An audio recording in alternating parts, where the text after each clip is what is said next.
ඌ කියනවා කෙනෙක්. හරි. ඌ වර්ණපාල කතා කරන්න තරම් පුතේ කොන්ෆිඩන්ස් එකක් නැහැ. ඔය පෙරදින කැම්පස් එකේ සිද්ධ වෙච්ච සිද්ධියක්. හරිද? වර්ණපාල මෙතඩ් එක. දැන් උදාහරණ මට මතක විදිහට දැන් ඔය වර්ණපාල කියන්නේ ඔය විශ්ව වර්ණපාලට ගෑනු ළමයෙකුට හිත ගිහිල්ලා තියෙනවා. හරි. නමුත් ඉතින් දැන් මෙයාට මේක ගැන ගිහිල්ලා කතා කරන්න තරම් පුතේ කොන්ෆිඩන්ස් එකක් නැහැ ඉතින්.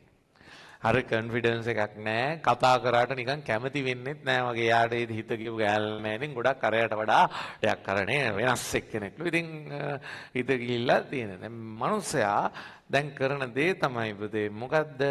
හරි උදාහරණයක් විදිහට දැන් ගෑනු ළමයා කොහේ හරි කැම්පස් එකේ ඇවිදගෙන යද්දී කොහේ හරි තැනක ඉඳන් අර හැංගිලා කෑ ගහනවලු හූ වර්ණපාල කියලා. හරි.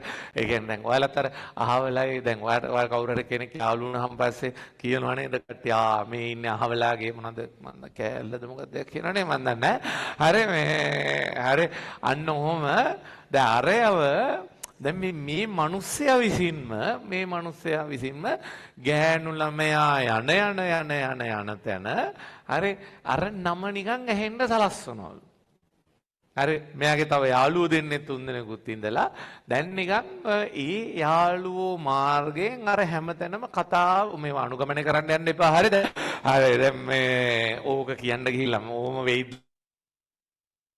මේ හරි ඕනේ කතාව නවත්තමු. ඒක නැත්නම් උඹලා ඒක අනුගමනය කරනවා ඊළඟට.